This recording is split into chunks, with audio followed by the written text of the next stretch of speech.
Welcome to What a Creep, the show with Margot Donohue and Sonia Mansfield, talking about creeps from the past to the present. This is your quick guide to the biggest creeps, jerks, assholes, and losers, the best of the worst.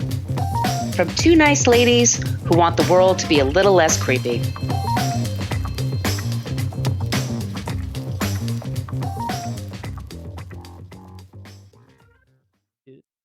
Welcome back to What a Creep. This is Margot Donohue, and my cohort and creepitoad, as always, is the amazing Sonia Mansfield.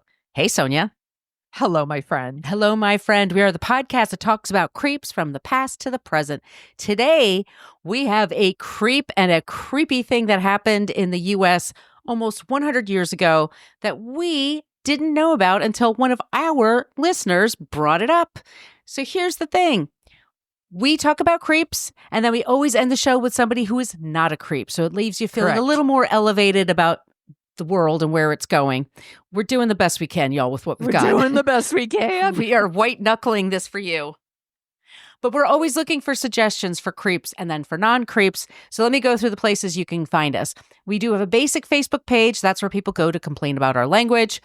That's your warning. We use salty language in this program. I don't care about your kids when it comes to this. We're just going to express ourselves. Yeah, shit, fuck, damn. We're also on Threads, Instagram, and Blue Sky as of right now.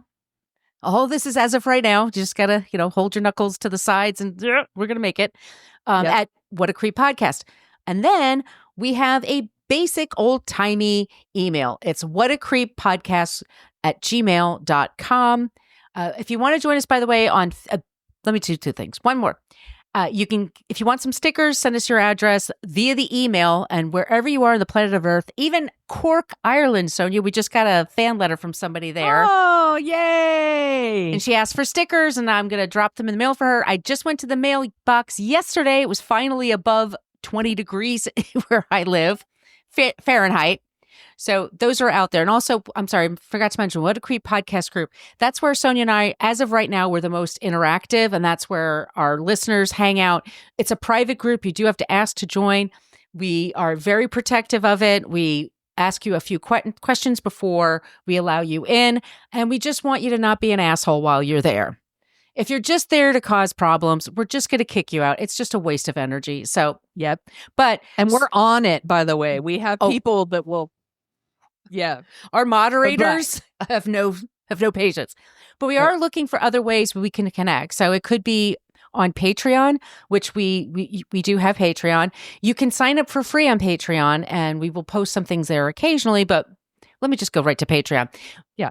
We have our first 9 seasons on our Patreon wall, which is amazing. But we also put out 2 bonus episodes a month, and those episodes are video, so you can see our pusses. And that's where Sonia and I, pusses, we talk about stuff that's happening in the news. We offer advice for dealing with hard times. There's all kind of things that happen there. Yeah. But you can sign up for free, and apparently you can leave stuff there. You can leave posts and things like that. So we're considering that, and also I'm considering creating a Reddit forum for us, and that's the same thing. You do have to sign up, but we can react to each other's things, and we could block people that are shitheads. It's really cool. I was just going to ask, Amal, can we make a private community or something like that on Reddit? If any of you know, please let me know, because it's because we will start that. But we want to keep the conversation going. The whole thing here is that we are providing comfort for people. We are, outing the creeps, put them out, because that's the big disinfectant, as everybody says. But it's also a place where we can all hang out with one another and kind of give each other that little bit of a boost that, apparently a quarter century into this new 21st century, we really need it. Yeah. For example, you can go to our Facebook group right now, and I asked everyone to share pictures of their pets. Release the adorables. So now our feed is filled with adorable animals. It's the best. That's my favorite thing that we do. I love it. Do you want to tell them about the website, Sonia? Yeah. Go to whatacreeppodcast.com, and it's everything you want to know about the podcast, but we're afraid to ask. You can open each of those little blog posts, and you could see our show notes because we source everything we do. We're not making this stuff up. We want to give people credit for the work that they do. If you want to do a deeper dive, fabulous place to start on any of those. I also recently added the long overdue search function to nice to the website. So if you're like, I'm looking for a specific creep, You could do that now. I don't know why it took me so long. Duh. You can also go to our merch shop. There's a link on the website, and we have t-shirts and tote bags and sweatshirts and all kinds of stuff. The shirts are super soft and cozy. I'm a big fan. I was sleeping in the high road can get fucked last night. So did I, Sonia. Oh, Mine was the royal blue one. Mine is the pink one. Nice. It's super Yeah, soft. I know. That is very on brand of us to be wearing those colors and wearing the shirt at the same time. And you already talked about Patreon, so I think we're all good to go. Well, let me just mention on Patreon, we do have a few people that just signed up recently: Mallory, Cherie, Erica, and Rach. And I also want to give a special shout out to Nathan, who gave us the subject for this show. This is the longest January I can remember in a very long time. Right. And I hadn't prepared as much. So I was hoping for a story I'd never heard of before, so I can kind of distract myself looking up things on YouTube and whatnot. Yeah. And Nathan came up with this, what we're talking about today. So Rachel, you're not Rachel, you're Sonia. Sonia. Yes. Are we ready to talk about our creep? Maybe we should talk about iTunes. Oh, yeah. Go to iTunes. Leave us a review, please. It helps us find our people. We recently got a 5-star review from Simone. Thank you, Simone. She's our friend. She's our friend. We appreciate you. So nice of her. And I want to say thank you to Nathan once again for coming up with this.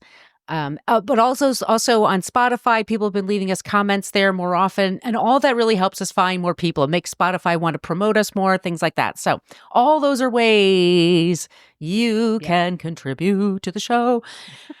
And this is my way of stalling because today we're talking about something really intense and sad. So this is not one of the episodes where we're just like goofing off about John Hughes movies and things like that. This is a little more... That's a little more intense. Know anything about this creep. This is all new to me. Nor did I. So our creep today is Andrew Kehoe. Speaking of Ireland, he's the son of Irish immigrants. And it's about a school tragedy that is actually the worst in U.S. history. Now, you might say, wow, that's saying something. That was Sandy Hook, Margot, or it was one of the other 20 other school shootings we've had, the last year or so. Yeah. No, this was violence that happened at a school in 1927 in Bath, Michigan. It's called the Bath School Disaster. So let's get into this today. And as always, take care of yourselves. Andrew Kehoe was a mass murderer who nearly 100 years ago instigated the most significant school tragedy in the United States. It occurred in Bath Township, Michigan. A disgruntled farmer who lost an election for the position of treasurer on the Bath Township School Board, Kehoe used dynamite to create chaos, resulting in the deaths of 45 people and injuring 58 more. In this episode, this is like I said, folks, this is a real sicko. In this episode, we will talk about Kehoe's life and the twisted plan he had for revenge in Bath Township. John Kehoe, what a creep. Sources for this episode: Johns Hopkins University, Britannica, Serial Killers channel on YouTube, Killer Psyche, 9 and 10 News, Wikipedia, of course, the Bath School Disaster. There's also the bathschooldisaster.com, Historical True Crime, Killer Psyche, those are podcasts. Harold Schechter's Maniac, which is on Amazon Unlimited right now. You could read on your Kindle. Murderpedia, Lansing State Journal. And then there's a first-hand account from an eyewitness in 1927 and another YouTube channel called Well, I Never. The trigger warnings. That's just fun to say. Well, I never. I really enjoyed it just for that reason. Our trigger warnings are, and I'm going to keep everything, I'm not going to be as gruesome as the details I'm seeing, so I am filtering. You're not going to be as gruesome as me. I'm the worst. Sonia was a journalist, y'all. So Sonia, if you say what happened, she will tell you everything what happened. I'm a little more cagey. Yeah, and she's like, we're going to cut that out. We're cutting that shit out, sorry. Sorry you had to talk about it for 5 minutes. It's all gone. Anyway, trigger warnings for this episode are murder, animal abuse. Once again, I'm not going to dwell on things, but we have to mention what happened. School violence and bombing.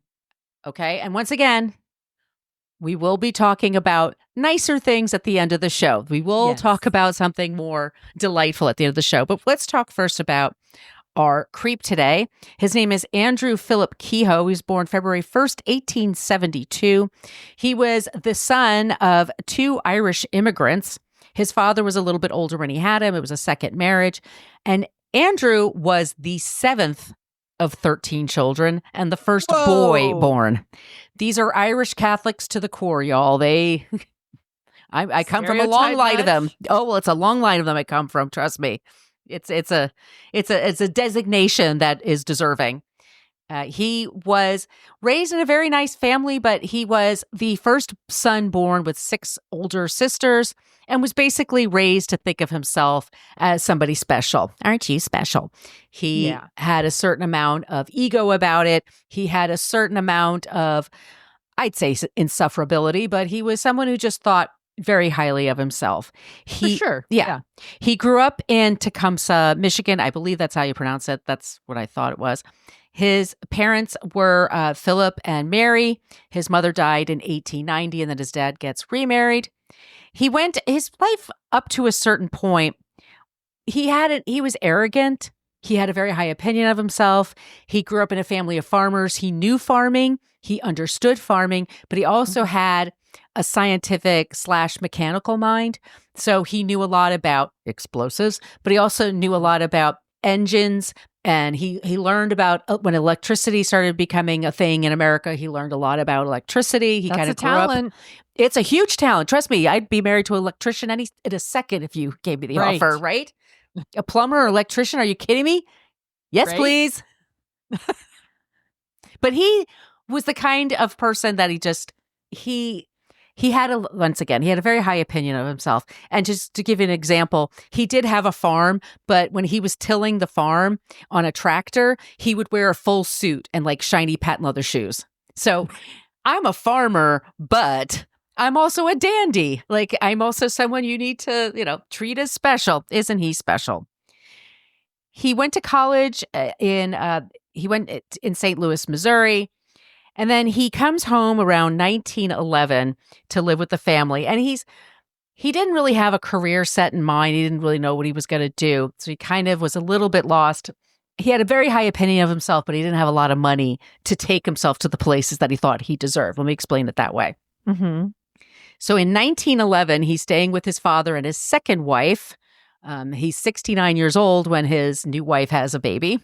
Andrew had some issues with his dad and his half-sisters and his stepmother. But in 1911, he was working as an electrician, in St. Louis, Missouri, when he was electrocuted on a site and then fell several feet, like about 10 feet down on his head. Damn! It says on Wiki. Walk away from that. It says in Wiki he was in a coma for 2 weeks. It was actually almost 2 months. And nowadays what they do is they cut your head and they allow so your brain can breathe a bit and expand. But when it didn't happen for him then, they just didn't do that then. But for 2 months, he was in and out of this coma-like state, and he was moved home to his family, his father. And they said that his personality changed and that he became completely a person that lacked empathy. Any moment in his life before that, and he wasn't exactly Mr. Generous before. Right. But we've heard about traumatic TBIs, traumatic brain injury. I was going to bring this up. We've talked about some football players in in past episodes, and when they get concussed over and over and over, it fucks with your head. It absolutely does. And Roseanne Barr, apparently, when she was a kid, she was hit by a car and hit her head, and they said that her personality completely changed. I mean, you don't want a head injury, being my point. It's a very dicey thing. So that he has this head injury, but he's courting a woman who he's 40, she's 37, and she was considered an old maid because she'd never been married, also an Irish immigrant. And her name was Nellie Price, Ellen Agnes Nellie Price. Wait, how old was he? He was 40. So he's not like old and washed up, but she is. Yes. I mean, you were talking about the parlance for the times because his father had a baby at 69, right? Yeah. So he can, of course he can always. Now, men are always viable. They're always viable. We're the ones with the eggs that are Yes, we have a ticking clock. We are a ticking clock. We have a shelf life. And, as a woman in that time, that was a way to protect yourself, was to get married. Being a mother protected you because then he had to go get a job. Otherwise, you worked as a school marm or whatever. Mhm.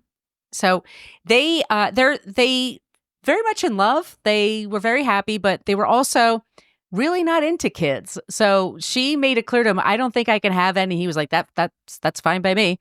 And when his uncle dies, they inherit a property. And he's able to save some money from that. And then they buy another property, and it's in Bath Township. And this is in the 1920s. So they moved to this township, and he's like I said, relatively happy, but he moves to a larger place, and it was 185 acres. And he bought it from Nellie's aunt, for $12,000. And they had $6,000 to put towards this. And if you want to know what that means in the time period, it's actually the equivalent of $379,000. So that $6,000 was a lot. Yeah. So that $12,000 would be that amount of money. So that's a lot of money. And he had to borrow money in order to pay for it, like a lot of people do. So he borrowed from family members. And then when he borrowed from an uncle his aunt's husband, but his aunt's husband. And then he dies. And then the aunt's like, you know what? I need all the money I can right now. So you need to pay up. And he was rather pissed off about that. Yeah. Because he didn't have the money. Well, it's kind of not fair. It's like, no, I was planning, maybe they had an agreement of how that money's going to get paid back. And it's like, I've changed our agreement. Yeah. It's frustrating. It's frustrating. He's running a farm. And as I said, as he's running the farm, he's wearing a suit when he runs the farm. He's also somebody Practical. that and if he got his suit dirty, he would go home and change and then come back out. And it's like, dude, you're on a tractor. He also was the kind of person, he wanted to run a tractor and then mow grass at the same time. So he'd try connecting the mower to the tractor. And then he was always trying these kinds. Right. That's just how his brain worked. You know what? I'm making fun in my brain. I'm just like, what an ass for wearing the suit. And then I'm thinking about how sometimes I'm wearing dresses when it's not appropriate to be wearing dresses. So who am I to judge? You do like your dresses. I do. Yeah. Sonia's very colorful in her attire. Yeah, I'm very boring. No, it's very true. One of the things that he does is when they're living in Bath is that they're both Catholic, and they go to church, and the church there asks them for money to create the steeple, that we need this money. And he said no. And he just became very surly about it. So he was no longer allowed to go back to the church. He also was rather surly about what happened with the schools in Bath. And what was happening was you should understand that the land in Michigan, in the middle of America, there are a lot of farmers that till the soil and things like that. The land is not exactly lush and beautiful. There are a lot of rocks. It's very heavy. It's a lot of work, and you do need machines to help you. And also, this is the 1920s we're talking about. They're just out of World War I. There's a lot of merchandise, a lot of armaments that the army had that they brought back to America, and then they had a surplus. A lot of dynamite and dynamite adjacent kind of things that blow up. And farmers, anybody could buy dynamite then. No one seemed to think. Looney Tunes taught me that. Exactly. Everyone has dynamite. Wile E. Coyote, yes. Yeah, and they've got an anvil lying around, and they've got one of those bombs with a string coming out. Everyone, all the time. Yeah, it's a thing. Sure. As the township is growing, and there are a lot of Irish Catholics that are moving into this neighborhood, and everybody has 1 million kids except for him and his wife. But there's so many kids that they're deciding that we need to create a school, a really nice schoolhouse that can hold a couple of hundred kids that can come in from all. And so there's taking all these townships, and they're coming up with money to create a school. And this guy, he's our creep today, Andrew. Andrew's got a bug up his ass about this, because he says, why do I have to pay taxes for a school when I don't have children? I hate these people. And he's trying with the mayor. He's going to school council meetings. He's going up to people. And people said he was very intelligent and very, but he was also just kind of obnoxious. Like he would just go up to people like, I don't have kids. How come I have to pay $400 for this? What does that benefit me? And they would say, because they're citizens and you want to raise decent people that'll go out and have jobs and make families of their own and make a community. This is the tax for living in society, for being a part of a community. What, like, it could be like, well, I don't drive and I'm not on the road, Right. so I'm not going to pay taxes for or I don't ride the bus, so I'm not going to, Right. whatever. Right. Like, no, that's not how it works. It's a tale as old as time. Old as time. People bitching about taxes. And the money is not coming in as much as he would like. And he's always kind of, he's robbing Peter to pay Paul kind of thing, kind of moving the money around. Been there. Everybody has. And so here they have this school. They have a couple of hundred kids there, and it's kind of just barely holding them in. They need to expand the school, and it's a really nice school, and they get some nice teachers there. But he's the sourpuss that just doesn't want to pay. So then he decides, I'm going to run for the school board, and I'm going to run to be the financial person that's on the school board, that's in charge of that aspect of it, because they need to run by me, the treasurer.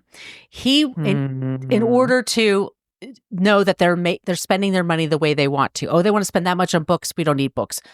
We don't need, right. That's what he wants to be able to do. So he is I hope people running against him were like, you don't even go here. Well, look what's happening today. The people that are being put up for jobs that they're completely not qualified for, this past week, and what's happened because of that.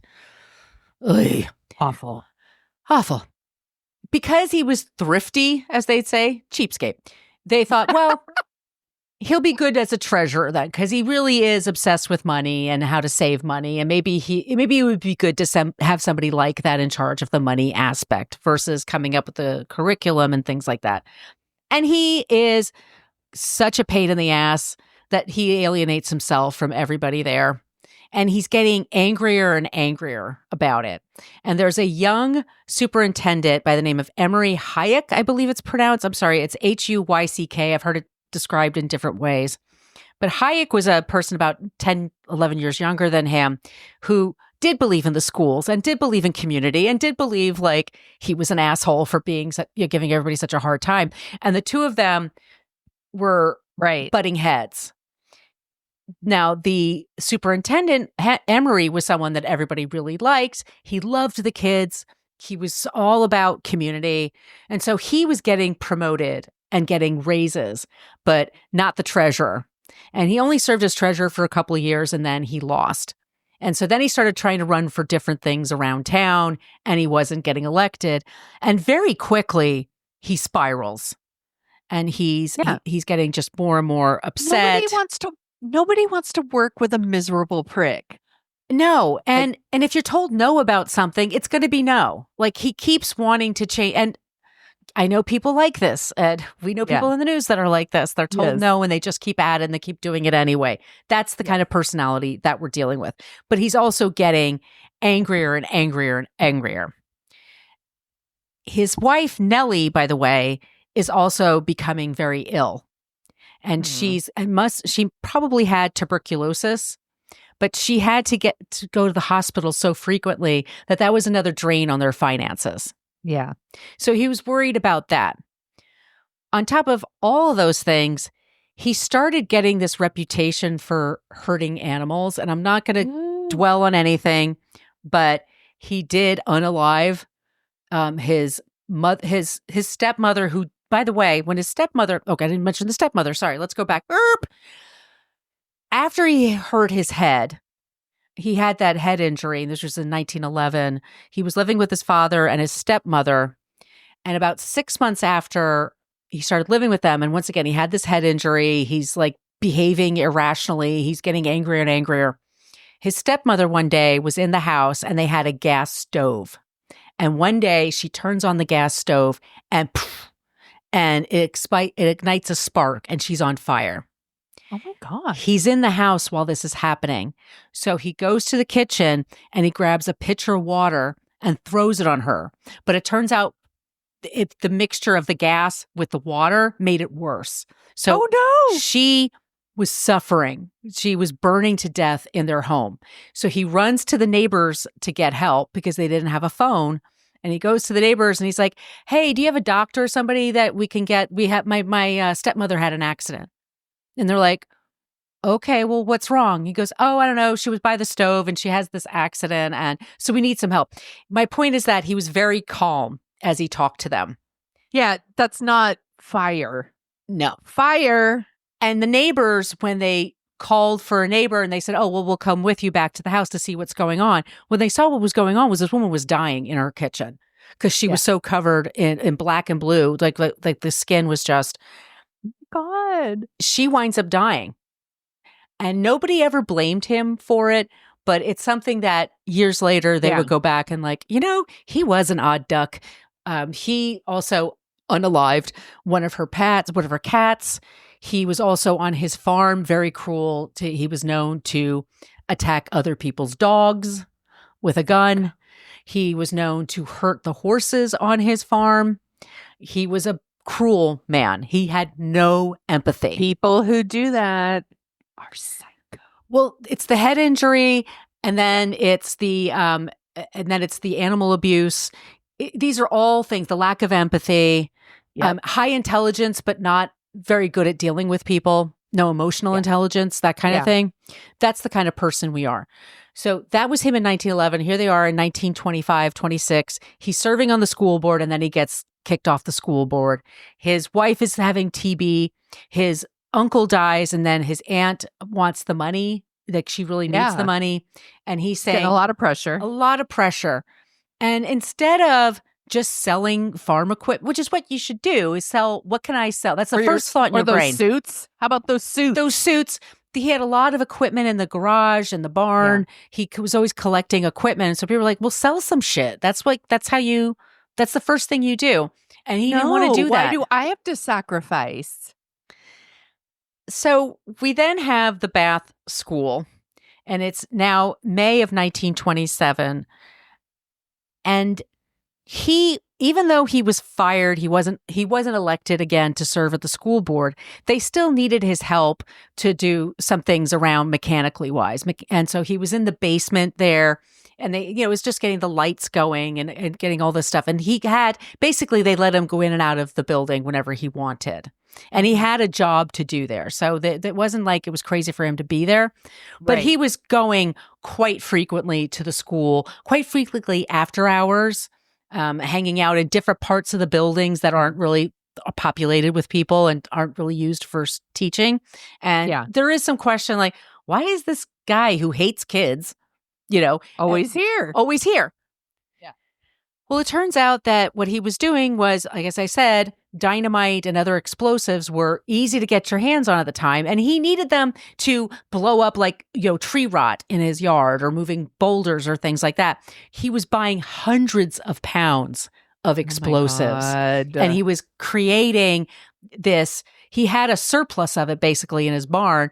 And then he started placing them around the school. So he was placing all of these bombs around the school. One day, in April of 1927, he's at the school and he was friendly with one of the teachers. And she talked about, school went out like at the end of May. And she was saying like, we were thinking of having a picnic this year for the kids. We're just trying to figure out the place. And he said to her, well, you should make sure you do that in the next couple of weeks, because they're going to be gone soon. And the teacher thought he meant like they're going to be going away for the summer vacation. Out. Yeah, school will be out. That's not what he meant. He meant like she should take them there because they can have like one last decent memory. Oh my God. And what happened is he started setting off bombs at the school. And these bombs went off at one part of the building. And it was, like I said, hundreds of pounds. And he also had incendiary, he put nails and other things in the bomb so that when it explodes, it acts as a weapon. It's not just the fire, it's the shit that comes from that. Like the Boston bomber with Exactly. the pressure cooker and yeah. Yeah, and that's he had that in the school. And so one day it's around 9:45 in the morning and there's a huge explosion. And everybody can hear it from miles away. So everybody from the town comes in to help out. And think about that. These are the kids of all these people. It's awful. So 38 kids were killed. And then there were 6 adults that were teachers. One girl, the bomb goes off and people are freaking out. And as they're driving out to get help or get to places, he's driving in super fast. And somebody's trying to wave him down like, no, like, you don't want to drive towards the school because he's driving like a maniac. Okay. Right. He has this truck and he's driving like a maniac. And they say he has this psychotic grin on his face. And he's kind of like waving them away, like he's driving to the school. And that's where he sees the superintendent, Hayek. And Hayek is waving at him like, yo, something's going down. Yeah. And he pulls over and says, this is basically along the lines of, this is your fault. This is what's happening. And he takes his shotgun, he turns around and he shoots the back seat and it blows up the car. And the car had all kinds of bombs and explosives on it. So he's killed along with Hayek, along with an 8-year-old girl who survived the bombing, ran out, ran up the street, and then she was hit by this bomb. Jesus, what a fucking creep. So there's all this damage. And these people, of course, there's like the psychic trauma of dealing with all this. Yes. So if you look at the old pictures, it's half the school is just disappeared and all these people are standing around and it's completely horrifying. It's terrible. I don't, how do you even make sense of this? I mean, we've had so many, unfortunately, we're in America. We've had so many school shootings. And it's almost become like you get used to it. Oh, there were only 2 fatalities this time versus 10. Yeah, what a treat. Where it's not as bad. It's no, there were 45 people killed and 58 that were injured, and many of those had, they were missing arms and legs. They had, eyeball. Yes. They had injuries from this. We've talked about this before where people will be like, oh, just like 12 people were injured. And I was like, and injured doesn't mean like, oh, they broke their thumb or right. They have a scrape. Yeah, they're fully. You've altered the course of their life. Yeah, in some way. They're disabled. I mean, yes. Quite often. I mean, especially with something like this, when it's an explosion and they're bombs that are going off. Yes. And spreading damage. Or people who get shot and live. I'm like, that person has the psychic trauma. Yes. And like whatever physical trauma because your body just doesn't heal the way we think it does in movies or something. Right. Like it's not a thing. No. And the PTSD from that, there's all kinds of things that are associated with that.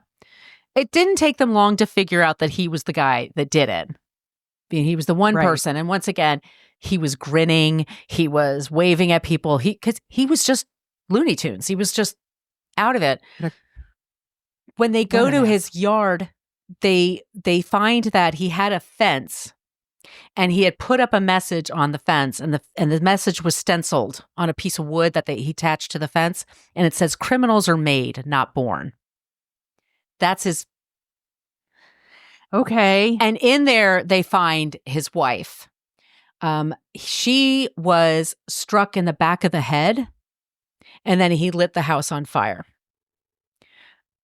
Probably these people. Probably didn't know. Probably had no idea. Hopefully she didn't have any idea what was happening. But these people who have to take other people out with them. Right. Fuck these people. So she's dead. And so everyone's kind of thinking like, why did this happen? What was going on here? And there were several funerals, as there would be. There's different ways, that so there's like you sit Shiva or you have a Irish, you have Catholic funeral versus Presbyterian, whatever. There's all kinds of funerals happening. And then, so that's between the 20th and the 23rd of May, 1927. And this is the big news around the country, of course, because this is like Right. next level horrible. But what happens on between May 20th and May 21st, 1927, is Charles Lindbergh had his first transatlantic flight. He flew from New York to Paris in the spirit of St. Louis. We did an episode on Charles Yes. Lindbergh. So Yes. this creep, his news took out the news for nationally for this local tragedy. Now, in Right. Lansing, Michigan, it has always been the tragedy. They talk about it every year. Right. When it happened at the time, people showed up on a Sunday with their cars. Car culture started. People drove up to see the bombing, to see what happened.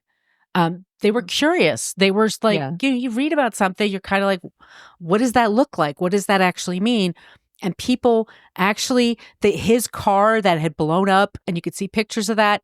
There were people who took handkerchiefs and were touching the steering wheel, trying to get his brain matter from, This, which is like this Bonnie and happened- Clyde. Yes. We talked about Bonnie and Clyde in a past episode. Yep. This shit that people do, So weird. That's weird. Isn't it? But also, like, we have a lot of like people who are obsessed with true crime. I wouldn't say I'm obsessed with true crime, but I do watch a lot of true crime documentaries. But I mean, is it possible that people might still do the same things now? They might. Yeah. There's people who are that bananas for true crime. So the disaster, like the coverage of the disaster stopped after Lindbergh's crossing, as far as nationally concerns. But in the meantime, in the local area, I mean, I'm looking at all these names. I mean, it's like age 8, age 14, age 7, age 12, like all these kids. And it was everybody in the town knew somebody that lost someone, or you lost someone, or they were damaged from this. And then you could see. Can't even fucking imagine. It changed the psyche of the town. It just, and people became very clannish almost, like they just kind of stuck together. Yeah. But some of them, I mean, this was 1927. Also, I should say that some of the kids' parents couldn't afford coffins. They just, you didn't budget for that. What do who would? So there were kids that were buried in unmarked graves. Of the 45 that were killed, 48 that were killed, 45, excuse me. But over the years, the Red Cross and other local charities have raised money to put plaques and put, headstones for a lot of these people. So now all of them have some sort of headstone, have some sort of memorial to them. There's also on the site, you could see their plaques and things like that. Like we have in America, we have the old timey English looking things. Like this is this is a historical site and it's for a very tragic reason. But he was never tried because he died that day. There's never been any kind of investigation to see if there was somebody else. It's just been determined that this very sick man, and he was a very sick person, just caused this on his own. And one person can do a lot of damage. This man did a lot of damage. Yeah, I did. So that's our creep this week. It's Andrew Kehoe, and it's the Bath School disaster. Good job, my friend. Thank you, my friend. That's a tough one. It was a very tough one. And there's stuff I'm looking now, I'm like, nah, I don't need to mention that. It's intense on its own. Yeah. Yeah. I can't believe I've never heard this story. No, nor can I. And especially when we talk about with Sandy Hook, with the number of kids that are hurt, that were hurt or killed.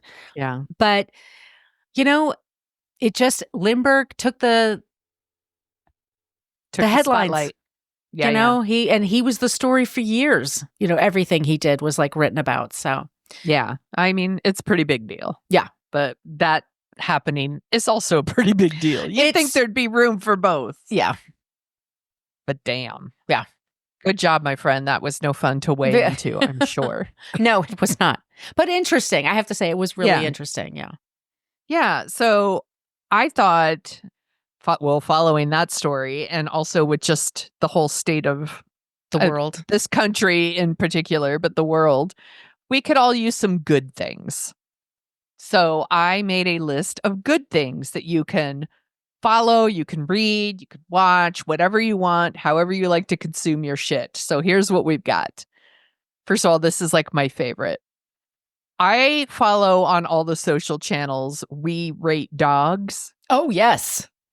And it's like the dogs were good again this week. And they like tell like a story of like 5 or 10 dogs, and they have like little funny videos, and they're very cute.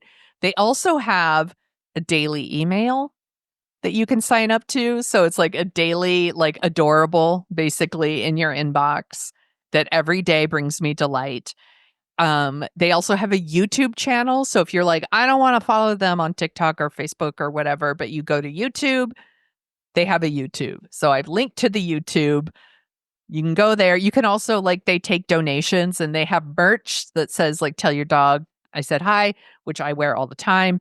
And all that money goes towards like medical procedures for like dogs that are in shelters and helps them find homes. So it's all like very good stuff. But the content is chef's kiss. It's adorable. So everybody drink. Do that. If you're looking for something that's like political adjacent and funny, maybe check out Alt National Park, which is the official resistance team of the U.S. National Park Service. They have a Facebook page if you're still on Facebook, and they like basically shit talk the government, and they have a lot of inside knowledge. I think it's someone who maybe still works there or used to work there. But it's also about like preserving our environment for the present and future generations. So if you're looking for a kind of a interesting, snarky follow, that's a good one. I shared this in our What a Creep group, but I'm linking to it in our show notes. Paris Hilton, who I owe the biggest apology to, because I talked so much shit about Paris Hilton in the early 2000s. I do too, but at Like- the same time, she was problematic in some ways too. Yeah. But I also had a lot of cool girl pick me internalized misogyny back in the day. She she lost things in the fire, in the LA fires. She lost her Malibu home. Yeah. And still took in foster dogs, and one of them is Zuzu, who I think is a Chiweenie, like a Chihuahua wiener dog. Zuzu, so cute, because the family, like, they were impacted by the fire and couldn't take care of the dog, and all this stuff happened. So she has reunited Zuzu with her family. Aww. And there's a video, and the dog is so it's like one of them's like the little boy is like holding the dog, and the dog is so happy to see him, like clearly misses him, tail wagging like crazy. Aww. And she also she was so kind to them, and she like gave them a million gifts, and like it was just very, very kind. And she's clearly like grown up a lot over the years, and she's a big animal lover. And so I've linked to the story in the show notes for people. For our gamer friends, you can buy Hello Kitty Adventure Island is out. It is basically Animal Crossing, but it's Hello Kitty, and you get to pick a character and dress it up and solve puzzles and, quote unquote, buy a house and decorate it and all of that. And what's hilarious to me is this was a game that was predicted by South Park 9 years ago when they were all playing World of Warcraft, and Butters was like, I'm playing Hello Kitty Island Adventure. So linked in the show notes. This year is the 50th anniversary of Saturday Night Live. And there's all kinds of compilation videos going around that you can watch. There's a whole documentary series on Peacock that I haven't watched yet. No, me but neither. I am going to get to it.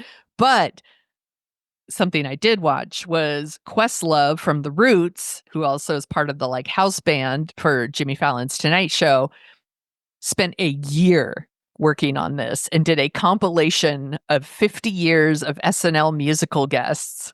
He edited it together. It's mixed. Like, the way it's edited, it's pretty fucking incredible. Linked in the show notes. How long is that? Actually, good question. It's not super long. It's Okay. like song. It's like song length, basically. It's really good. Do they have And Ashley Simpson? She screwed I up did not see her in there. Good.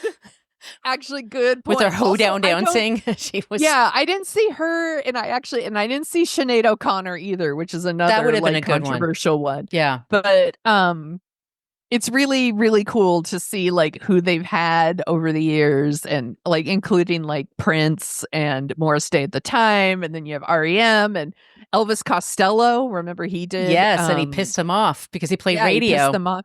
Yeah, the old stuff with Simon and Garfunkel, like it's like really, really cool. Like linked in the show notes. Go do that. And then the last one is the Fire Aid benefit was this week. Yes, last night. Yeah. And there was like a quasi Nirvana reunion. Mhm. Dave Grohl, problematic as fuck, but he reunited with Chris Novoselic and Pat Smear, and they were performing Nirvana songs, and then they were joined by like a rotating group of singers. So it was St. Vincent, Kim Gordon, Joan Jett, and Dave Grohl's own daughter, Violet, joined them. Who has a beautiful voice, by the way. Yeah. Yeah, she's very talented. So that is linked in the show notes too. These are just like fun little things that you can enjoy. Also, all of our shows are back that we love to watch. You and I were just saying, like, Elsbeth is back, and we're so Matlock. Yeah, Matlock is back. You know, Abbott Elementary is back. If you want something else that's like pure kindness, you could watch Somebody Somewhere on HBO Max. It's one of the shows I've been rewatching almost on repeat because it's just very kind. Right. It's very kind. But that's our list of things that are nice. Not creepy. Not creepy. Good things. Good things. Fun things. Good job, Sonia. That's what we all need right now. Yeah. Thank you, friend. Thank you. And if you like the sound of our voices, and by golly, why wouldn't you like the sound of our voices? We also co-host a show called Dorking Out, where we dork out about movies. We recently talked about The Ice Harvest with our good friend Adam Risky from F This Movie. We maybe spent 10 minutes in an hour-long show talking about that movie. We really talked about other things. We crack each other up. It's fun. It's funny. It's a good time. Put that on the list.